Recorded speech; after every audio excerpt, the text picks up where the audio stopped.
The waitress got fired on Christmas night, and I said, "You deserve to be treated better than this." The moment I heard her crying behind the kitchen door, I knew Christmas had just been ruined for someone who didn't deserve it. It was snowing hard outside, the kind that turns the streetlights into glowing halos. Inside the diner, everything smelled like burnt coffee and cinnamon pancakes. I had stopped there out of habit more than hunger. My family dinner had fallen apart again, and I wasn't ready to go home to an empty apartment. Her name tag said Lena. She couldn't have been older than 25. Dark hair pulled into a messy bun, sleeves rolled up, moving fast the way people do when they're trying not to think. She smiled when she took my order, but it didn't quite reach her eyes. "Long night?" I asked casually. She nodded. "It's Christmas." That was it. No complaint. No bitterness. Just a fact. The diner was short-staffed, customers cranky, tips thin. A man at the counter snapped his fingers when his coffee wasn't refilled fast enough. A couple argued in whispers. Christmas music played too cheerfully for the mood in the room. Lena handled it all quietly. Apologized when things weren't her fault. Cleaned spills she didn't make. Smiled when she didn't feel like it. Then it happened. A middle-aged man in a red sweater stood up, angry about his order. He raised his voice, loud enough for the whole diner to hear. "This is cold. I've been waiting forever. What kind of place is this?" Lena apologized instantly. "I'm so sorry, sir. I'll fix it right away."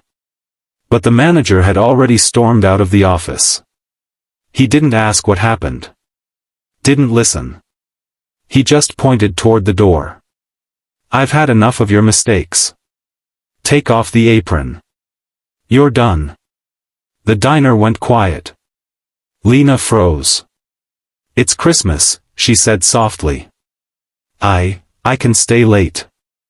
I'll fix it. Please." The manager didn't care. I said, "You're done." She took off her apron with shaking hands. No arguing. No scene. Just quiet humiliation. When she passed my table, I saw tears spilling down her cheeks as she pushed through the back door.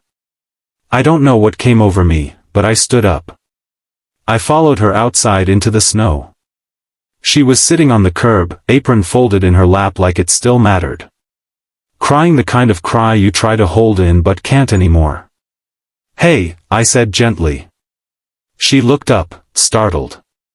"I'm sorry. I didn't mean for customers to see that." "That's not what I came to say," I replied.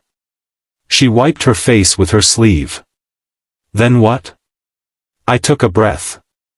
"You deserve to be treated better than this." She stared at me, like no one had ever said that to her before. "People always say that," she whispered. "Then they leave." I sat down beside her anyway. "What are you going to do now?" I asked. She laughed bitterly. "Go home. Tell my mom I lost another job. Pretend I'm fine." There was something about the way she said another that hit me hard. I reached into my wallet, pulled out more cash than I'd planned to spend that night, and held it out. Her eyes widened. "I can't take that." "It's not charity," I said. "It's a thank you. For being kind in a room that didn't deserve it." She hesitated, then took it with trembling fingers.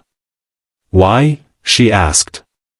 I thought about my own life, how many times I'd walked away when things got uncomfortable. How easy it was to stay silent. "Because someone should have stood up for you," I said. "And tonight, I can." She didn't say anything. She just cried harder. But this time, it was different. Like something had cracked open. We talked for a while in the snow. About how she worked double shifts to help her mom. About how she dreamed of going back to school. About how tired she was of being treated like she was disposable. Before we parted, I said, "If you ever need a reference, here's my number. She smiled, a real one this time. Thank you. You didn't have to do this. I know, I said. Merry Christmas, Lena. I thought that was the end of it. I was wrong. 3 weeks later, I walked into a small cafe across town. The place was warm, full of light, and smelled like fresh bread. And there she was, Lena, behind the counter. She recognized me instantly. You came, she said, beaming. I didn't even know you worked here, I replied. I don't, she said. Not exactly. She explained that the cafe owner had been sitting in the diner that night. He saw everything. The way she handled herself. The way she was fired. The way someone, me, stood up for her. He offered her a job the next day. Better hours. Fair pay. Respect. And, she added, her voice shaking, he's helping me apply for school. I felt something tighten in my chest. That night, she said quietly, I was ready to give up. I thought maybe I really wasn't worth more than that. She looked me straight in the eyes. But you reminded me that I am. We stood there in silence for a moment, surrounded by clinking cups and soft music. As I left, she called out, Hey. Yes? Next time someone's treated unfairly, she said, smiling, I'll be the one who speaks up. I stepped back into the cold, snow falling again, and for the first time in a long while, Christmas felt exactly like it was supposed to. Because sometimes, the smallest act of kindness doesn't just change one night. It changes a life. And sometimes, all it takes is looking at someone in their worst moment and saying the words they need to hear most. You deserve better than this.